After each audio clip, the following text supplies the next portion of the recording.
ഈ വണ്ടി ഉണ്ടല്ലോ, ഈ തുറന്ന വണ്ടി, ഇത് ഇദ്ദേഹത്തിന്റെ ഒരു പരിഷ്കാരമാണ്. ആദ്യം നമുക്ക് ഈ വണ്ടിയെക്കുറിച്ച് പറഞ്ഞു തന്നെ തുടങ്ങാം.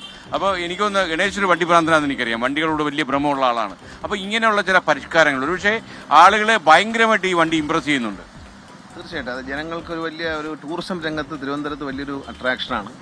രണ്ട് വണ്ടികളുണ്ട്. ഈ രണ്ട് വണ്ടിയും ഈവനിങ് ടൈമിലാണ്, പകലങ്ങനെ ഓടിക്കാറില്ല. ഈവനിങ് ടൈമിൽ വളരെ ഫുള്ളായിട്ടാണ് പോകുന്നത്. ഇതിന്റെ മുകളത്തെ നിലയിൽ ഇരിക്കാൻ വലിയ ആളുണ്ടല്ലേ, ഇഷ്ടംപോലെ ആളാണ്. എല്ലാ ദിവസവും ഫുള്ളാണ്. ഇതിന്റെ മുകളത്തെ നിലയിൽ നല്ല തിരക്കാണ്. എല്ലാ സ്ഥലത്തും ആൾക്കാർ വരുന്നു കയറാൻ. ട്രിവാൻഡ്രം നഗരം ഒന്ന് കാണാൻ, ശംഖുമുഖം, ഈ മനോഹരമായ കാഴ്ചകൾ കാണാൻ വേണ്ടി ഇതൊരു വലിയ അട്രാക്ഷൻ തന്നെ. നമ്മളെ ടൂറിസത്തിന് വേണ്ടി തുടങ്ങിയ പദ്ധതികളെല്ലാം KSRTCയുടെ വിജയമാണ്. ഇപ്പോൾ സാമ്പത്തികമായിട്ട് നേട്ടം ഉണ്ടാക്കിയിട്ടുണ്ടല്ലേ? സാമ്പത്തിക നേട്ടമാണ്. കണക്ക് വേണമെങ്കിൽ പറയാം. കണക്കില്ലെങ്കിലും കണക്ക് പറയുന്നതിനേക്കാളും ഇത് ഗംഭീരമായി പോകുന്നു എന്നറിയുന്നത് നമുക്ക് സന്തോഷമാണ്. കാര്യം ട്രാൻസ്പോർട്ട് എന്ന് പറഞ്ഞാൽ ഇത് രക്ഷപ്പെടാത്ത വെള്ളാനയാണെന്നൊക്കെ പറഞ്ഞ ആൾക്കാർ വിധി എഴുതിയൊരു സ്ഥലത്താണ് KB ഗണേഷ് കുമാർ അല്ലേ മുഴുവൻ മുള്ളുകൾ നിറഞ്ഞൊരു കസേരയിലാണ് ഇരിക്കുന്നത്.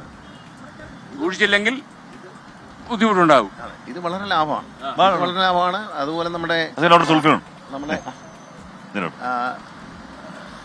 ഹലോ ഡോക്ടറെ, നമസ്കാരം. ഡബിൾ ഡെക്കർ മൂന്നാറും ഭയങ്കര ലാഭമാണ്. ഒരു ദിവസം ഒരു 10-40,000 രൂപ ലാഭം ഉണ്ടാക്കുന്നുണ്ട് മൂന്നാറിലെ വണ്ടി.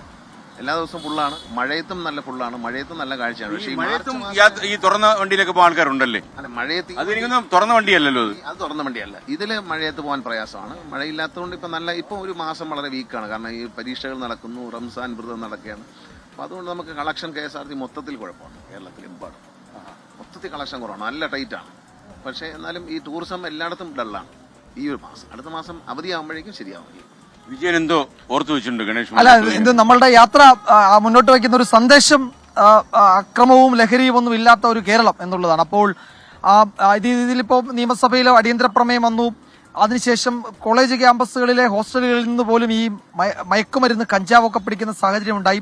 അതിന്റെ പേരിൽ രാഷ്ട്രീയ ഏറ്റുമുട്ടലുകൾ വീണ്ടും വന്നു. അപ്പോൾ ഒരു ഐക്യത്തിന്റെ സന്ദേശം നമ്മൾ ജനങ്ങളോട് പറയേണ്ട ഒരു സമയമല്ല. ആ സമയത്ത് ഈ നിലയിൽ അതിലും രാഷ്ട്രീയം കലർത്തി നടത്തുന്ന പ്രചാരണങ്ങളും പ്രതികരണങ്ങളും നമ്മളുടെ ലക്ഷ്യത്തെ സാധൂകരിക്കുമോ?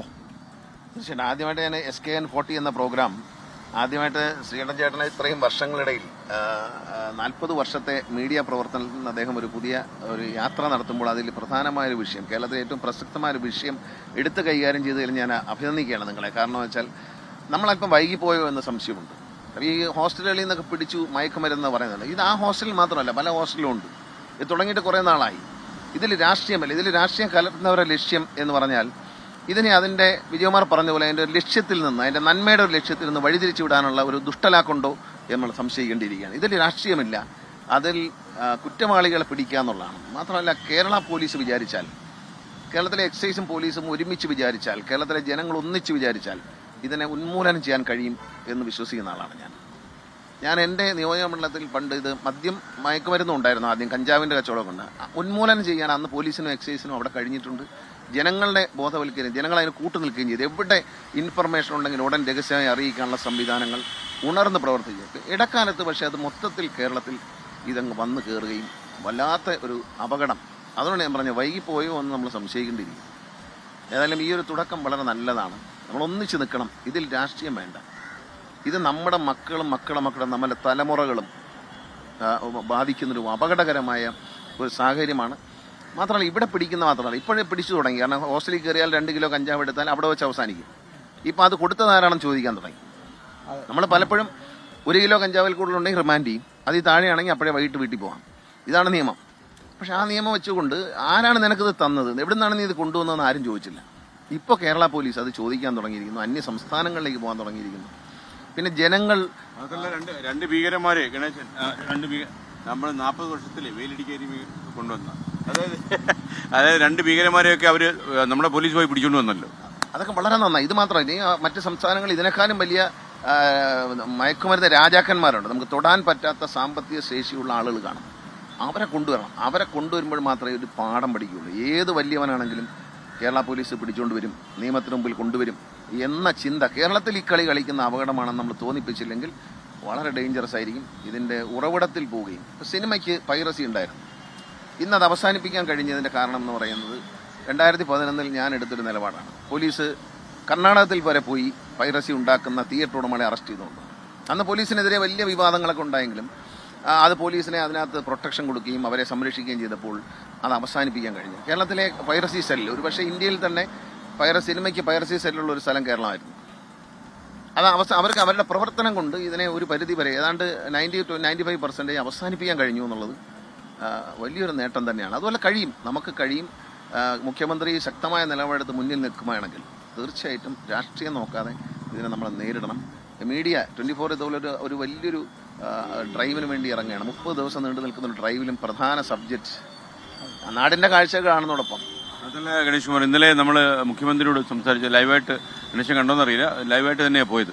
അത് വളരെ പ്ലസന്റ് ആയിരുന്നു. മാത്രമല്ല അദ്ദേഹം എനിക്കൊരു സന്തോഷം തോന്നിയെന്നറിയാം. ഞാൻ മുഖ്യമന്ത്രിയെ ഇന്റർവ്യൂ എടുക്കാൻ അങ്ങോട്ട് പോകുമ്പോൾ എൻ്റെ മനസ്സ് കുറച്ച് കലുഷിതമായിരുന്നു. ഗണേശൻ പറഞ്ഞ നമ്മൾ കുറച്ച് ലേറ്റായി പോയോ എന്നൊക്കെ ഒരു ചിന്തയൊക്കെ എനിക്കുണ്ടായിരുന്നു. അങ്ങനെ ഒത്തിരി കാര്യമായിട്ട് ഇത് പറയണം. പക്ഷേ അദ്ദേഹം എന്നോട് സംസാരിച്ചപ്പോൾ എനിക്ക് മനസ്സിലായേ അദ്ദേഹം അതിൽ വളരെ കമ്മിറ്റഡ് ആണ്.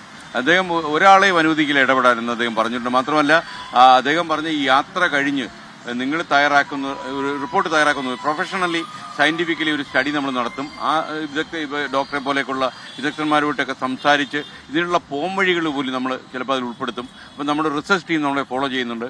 അപ്പോൾ ഈ ടീമിന്റെ തയ്യാറാക്കിയ ഒരു 45 ദിവസത്തിന് നമ്മളിത് കൊടുക്കുമ്പോൾ അദ്ദേഹം പറഞ്ഞു ആ റിപ്പോർട്ട് അദ്ദേഹം പഠിക്കുമെന്ന് പറഞ്ഞിട്ടുണ്ട്. തീർച്ചയായിട്ടും അത് ചെയ്യാനുള്ള കപ്പാസിറ്റി അദ്ദേഹത്തിനുണ്ട്. നമ്മൾ വെള്ളപ്പൊക്കത്തിലും കൊറോണയിലും ഒക്കെ അദ്ദേഹത്തിന് ലീഡർഷിപ്പ് കണ്ടതാണ്. ഇതിൽ ശ്രീ പിണറായി വിജയന്റെ നേതൃത്വം ഉണ്ടായാൽ കേരളത്തിലെ ജനങ്ങൾ അദ്ദേഹത്തോടൊപ്പം നിൽക്കും. ഇതിൽ നമ്മൾ വിജയിക്കും എന്നതിൽ എനിക്ക് മാധ്യമങ്ങൾ എടുക്കുന്നൊരു നിലപാട്, പ്രത്യേകിച്ച് 24-ന്റെ ഈ ഒരു യാത്ര തന്നെ 30 ദിവസം കൊണ്ട് പഠനം കൂടിയാണ്. ഈ പല സ്ഥലത്തും ഇല്ല. പിന്നെ മാത്രമല്ല നിങ്ങൾക്ക് തരുന്നൊരു ഇൻഫർമേഷൻ, നിങ്ങൾ കൊടുക്കുന്ന ഒരു ഹോട്ട്ലൈനിലേക്ക് തരുന്നൊരു ഇൻഫർമേഷൻ വളരെ പ്രധാനപ്പെട്ടതാണ്. അത് പോലീസിന് കൈമാറുകയും, കാരണം കുറച്ചുകൂടി ഒരു പോലീസ് സ്റ്റേഷനിൽ വിളിക്കുന്നതിനേക്കാൾ ഒരു പക്ഷേ കേരളത്തിലെ ജനങ്ങൾക്ക് ഒരു മീഡിയയിലേക്ക് വിളിച്ച് പറയാൻ ഒരു ഫ്രീഡം കൂടുതൽ കാണും. അതിൽ റോങ് മെസ്സേജുകളും കാണും, വ്യക്തിപരമായ വിരോധം തീർക്കാനുള്ള മെസ്സേജുകളൊക്കെ കാണും. സൂക്ഷിച്ച് കൈകാര്യം ചെയ്യണം. കാരണം പൗഡർ എടുത്ത് വെച്ചിട്ട് മയക്കുമരുന്നാണെന്ന് പറഞ്ഞ് പിടിച്ചൊരു സ്ത്രീയോട് 72 ദിവസം ജയിലിലിടുക എന്ന് പറയുന്ന ചെറിയൊരു കാര്യമല്ല. അത് ചെയ്തവർക്കെതിരെ ഒരു നടപടിക്ക് കാലതാമസം ഉണ്ടാകുന്നതിൽ ഒരു മനുഷ്യാവകാശത്തെ ശ്രദ്ധിക്കുന്ന ഒരാളെന്നുള്ള നിലയിൽ, മന്ത്രി എന്ന നിലയിലല്ല, ഒരു പൗരൻ എന്ന നിലയിൽ എനിക്ക് വിഷമമുണ്ട്. ആ സ്ത്രീക്ക് നീതി കിട്ടുന്നതിനുള്ള വൈകുന്നതിൽ അതിന് സുപ്രീം കോടതി വരെ പോകേണ്ടി വന്നതിൽ എനിക്ക് ഒത്തിരി സങ്കടമുണ്ട്. ഗണേഷ് കുമാർ, ഒരു കാര്യമാണ് ഞാൻ അദ്ദേഹത്തോട് പറഞ്ഞത്. കോവിഡിന് ശേഷം അദ്ദേഹം മുഖ്യമന്ത്രി എന്ന നിലയിൽ അദ്ദേഹത്തിന്റെ കാര്യക്ഷമത ബാരോമീറ്റർ ആകാൻ പോകുന്നൊരു പ്രശ്നമാണിത്. അദ്ദേഹത്തിന് ഇത് ചങ്കുറപ്പുണ്ട് ഇത് നേരിടാൻ. അപ്പോൾ അങ്ങ് ഒരു മുഖ്യമന്ത്രി എന്നുള്ള നിലയിൽ അങ്ങ് മുഖം നോക്കാൻ നടപടിയെടുക്കാൻ കപ്പാസിറ്റി ഉള്ള ആളാണ്. അങ്ങ് ഇതിൽ ഇടപെടണം എന്ന് പറഞ്ഞപ്പോൾ അദ്ദേഹം പറഞ്ഞത് ധീരമായ നിലപാടുകൾ ഉണ്ടാവുമെന്നാണ് പറഞ്ഞു. അല്ല, അദ്ദേഹം എടുത്തു കഴിഞ്ഞാൽ പിന്നെ പോലീസൊക്കെ അണിനിരക്കുകയും ജനങ്ങൾ അണിനിരക്കുകയും ചെയ്യും. നമ്മൾ കൂട്ടായിട്ടൊരു ശ്രമം നടത്തിയാൽ ഇത് വിജയിക്കും. ഞാൻ പറഞ്ഞല്ലോ, ഇത് ഈ 30 ഡേയ്സിനുള്ളിൽ തന്നെ ഇതിന്റെ വലിയൊരു റിസൾട്ട് കിട്ടുമെന്നാണ് ഞാൻ പ്രതീക്ഷിക്കുന്നത്. Okay, thank you K P Ganesh Kumar. തിരക്കാണെന്ന് എനിക്ക് നിയമസഭയുള്ള ദിവസമല്ലേ ഇന്ന്. അപ്പം എനിക്കൊന്ന് ബെല്ലടിച്ചിറങ്ങേണ്ട ആളാ അല്ലേ? നമ്മൾ പറഞ്ഞാൽ ഒരുപാട് സംസാരിക്കേണ്ടി വരും. നമ്മൾ നാട്ടുകാരും അദ്ദേഹത്തിന്റെ മണ്ഡലത്തിലാണ് നമ്മുടെ വീട്. ഞങ്ങളുടെ നാട്ടുകാരാണ്. അതുകൊണ്ടൊന്ന് പറഞ്ഞേക്കാൻ പോണം. ഈ 40 വർഷത്തെ അതെ ഇരിക്കാം. 40 വർഷത്തെ ഒരു SKN 40 വർഷത്തെത്തുമ്പോൾ എൻ്റെ ഒരു അനുഭവം കൂടി പറയണം. കാരണം ഞാൻ ശ്രീകണ്ഠൻ ചേട്ടൻ എന്ന് വിളിക്കുന്ന നമ്മുടെ പ്രിയപ്പെട്ട SKN അദ്ദേഹത്തിൻ്റെ ആദ്യം റേഡിയോ നിലയത്തിൽ നിന്നാണ് തുടക്കം. ഞാൻ സ്കൂളിലൊക്കെ പഠിക്കുന്ന സമയത്ത് എൻ്റെ അച്ഛനെ കാണാൻ, കാരണം പത്തനാപുരത്ത് കൊട്ടാരക്കരക്കാരനാണ്, മേലിലക്കാരനാണ്, അച്ഛൻ്റെ സ്വന്തം ആളാണ്. അച്ഛന് മരിക്കുന്നവരെയും പറയുമ്പോൾ നമ്മുടെ ശ്രീകണ്ഠൻ എന്നേ പറയുള്ളൂ. ഫ്ലവേഴ്സിൽ പ്രോഗ്രാമാണ് പറയും നമ്മുടെ ശ്രീകണ്ഠൻ്റെ പരിപാടി. നമ്മൾ തമ്മിൽ പരിപാടി കാണിക്കുമ്പോൾ പറയും നമ്മുടെ ശ്രീകണ്ഠൻ്റെ പരിപാടി, അത് കണ്ടിട്ട് മതി എന്ന് പറയും. അപ്പോൾ ആ ഒരു വ്യക്തിപരമായ താല്പര്യം. അത് കഴിഞ്ഞ് അന്ന് ശ്രീകണ്ഠൻ നായരായിരുന്നു. പിന്നെ അതിനുശേഷം അദ്ദേഹം, ഞാൻ സിനിമയിലേക്ക് വന്നതിന് ശേഷം ഞങ്ങൾ തമ്മിൽ സംസാരിക്കും. അച്ഛനെ കാണാൻ വരുന്ന ആളിനപ്പുറം ഞങ്ങൾ തമ്മിൽ സിനിമയെക്കുറിച്ച് സംസാരിക്കുകയെന്ന് പറയും. അന്ന് ശ്രീകണ്ഠൻ നായരായിരുന്നു, മേലിന ശ്രീകണ്ഠൻ നായരായിരുന്നു. അത് കഴിഞ്ഞ് ഇപ്പോൾ SKN ആയി. ഈ ഒരു യാത്രയിൽ ഒത്തിരി സന്തോഷമുണ്ട്. അങ്ങനെ മുന്നോട്ട് പോകട്ടെ. ഈ SKN നാടിന് ഒരുപാട് നന്മകൾ ചെയ്യാനിടയാവട്ടെ. ഞാൻ 24 ചാനൽ എപ്പോഴും കാണുന്ന ആളാണ്. ഞാനങ്ങനെ പത്രം വായനയും ചാനൽ കാണലൊന്നും ഉള്ള ആളല്ല. പക്ഷേ എനിക്ക് 24 താല്പര്യം എന്ന് പറയുന്നത്, ആഷ്മി നല്ല ശക്തമായ ചില അവതരണങ്ങളെ വെടിയൊക്കെ പൊട്ടിച്ചിട്ടാണ് തുടങ്ങുന്നെങ്കിലും വ്യക്തികളെ ഡാമേജ് ചെയ്യുന്ന തരത്തിലുള്ള ഒരു വാർത്താ ശൈലി നിങ്ങൾ സ്വീകരിക്കാത്ത, കാരണം വ്യക്തികളെയും അവരുടെ കുടുംബങ്ങളെയും അപമാനിച്ച് അവരുടെ കുടുംബം തകർത്ത് ഒരു റേറ്റിംഗ് നേടാം എന്ന് കരുതാത്ത ഒരേ ഒരു ചാനൽ എന്നുള്ള നിലയിൽ ഒരിക്കലും അതിനുണ്ടാവില്ല.